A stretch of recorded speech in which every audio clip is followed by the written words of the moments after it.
জগদ্দলে CAA ক্যাম্পের শুভ উদ্বোধন। জগদ্দল বিধানসভার অন্তর্গত কুলিয়াগড়ে সিএএ ক্যাম্পের প্রদীপ প্রজ্বলনের মাধ্যমে শুভ উদ্বোধন করলেন ব্যারাকপুর সাংগঠনিক জেলা বিজেপির সহ সভাপতি প্রিয়াঙ্কু পাণ্ডে। উদ্বোধনে আগে থেকেই ভিড়ে ঠাসা নাগরিকদের উপস্থিতি চোখে পড়ার মতন। বিজেপি নেতা প্রিয়াঙ্কু পাণ্ডে তার ভাষণে উপস্থিত নাগরিকদের উদ্দেশ্যে বলেন, সম্পূর্ণ বিনা পয়সায় সিএএ আবেদন করার ব্যবস্থা করা হয়েছে। বিরোধীদের আক্রমণ করে তিনি বলেন, এসআইআর এর নামে অপপ্রচার চালানো হচ্ছে। সংবাদ মাধ্যমের মুখোমুখি হয়ে বিজেপি নেতা প্রিয়াঙ্কু পাণ্ডে বলেন, নাগরিকত্বকে সুরক্ষা রাখতে চান, তাদের নিঃশুল্ক ফর্ম জমা করানোর ব্যবস্থা করা হয়েছে। তার পাশাপাশি বৈধ ভোটারের নাম বাদ যাওয়ার প্রসঙ্গে নির্বাচন কমিশনের অফিসে অভিষেক ব্যানার্জি ঘেরাও করার মন্তব্যের পরিপ্রেক্ষিতে প্রিয়াঙ্কু বাবু বলেন, যান না নির্বাচন কমিশনের অফিস ঘেরাও করতে, কিন্তু কোনো লোককে পাবে না বলেই দাবি করলেন। দেখুন জগদ্দল থেকে সত্যনাথ ভট্টাচার্যের বিস্তারিত রিপোর্ট। নির্বাচন কমিশন কিন্তু এসআইআর এর জন্য বিজ্ঞপ্তি জারি করেছে। বিজ্ঞপ্তি জারি করার পরে থেকে শাসক দল কিন্তু এই মুহূর্তে কিন্তু মাঠে ময়দানে নেমে পড়েছে।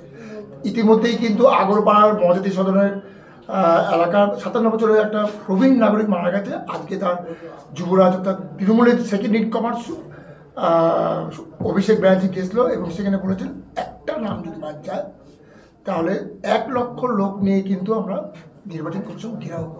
কি বলবেন? বলছেন কি করছেন কি সেটা বোঝা যাচ্ছে না। তৃণমূল কংগ্রেসের কথা আর তার কর্মের মধ্যে কিন্তু অনেক তফাৎ আছে। আমি আপনাকে প্রথমে বলি, উনি যে আজকে দুয়ারে দীঘায় এসেছিলেন আগারপাড়ায়, ওনাকে স্বাগত জানাই। কেন যার বাড়িতে গিয়েছিলেন তার বাড়ি পুরো পাড়াতে কিন্তু হাঁটু অব্দি জল ছিল। জোর করে ফায়ার ব্রিগেডের গাড়ি আর মোটর পাম্প লাগিয়ে জলটা তোলা হয়েছে। আগে এইরকম ব্যবস্থাটা করুক যে সাধারণ মানুষ ভালোভাবে থাকতে পারুক। দুয়ারে দীঘা তো করে দিয়েছেন বাড়ি বাড়ি। এবার যে কথাটা উনি বলছেন যে সুসাইড করেছে এনআরসি জন্যে, এনআরসি গল্পটা আসলো কোথা থেকে? এখানে হচ্ছে এসআইআর, মানুষ অ্যাপ্লিকেশন করছে সিএ, এনআরসি আসলো কোথা থেকে? মানুষকে বিভ্রান্তি করছেন, চক্রান্ত করছেন। আর যেটা বলছে সুসাইড নোট পাওয়া গেছে, যে লোকটা মারা গেছে তার ডান হাতে 4টে আঙুল নেই, উনি লেফট হ্যান্ডেড ছিলেন না। ওনার বন্ধুরা বলছে উনি রাইট হ্যান্ড থেকে লিখতেন। তাহলে কি করে সুসাইড নোট হলো? কোথা থেকে তৈরি হলো? কে তৈরি করলো? এসব নাটক চলছে। তারপরে যে বললাম আমি, কথা বলার আর করার মধ্যে অনেক তফাৎ আছে ওনার। যদি এসআইআর বিরোধিতাই করার আছে তাহলে বাড়ি বাড়ি উনি নিজে লোককে কেন পাঠাচ্ছেন?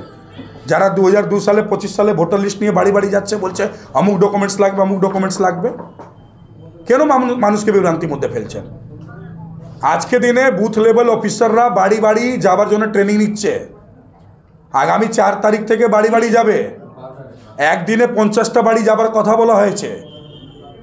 একটা বুথে খুব বেশি যদি বাড়ি হবে, বাড়ি তাও ছেড়ে দিলাম, হাঁড়ি বলছি 350 থেকে 400 হাঁড়ি উপরে কোনো বুথ হয় না।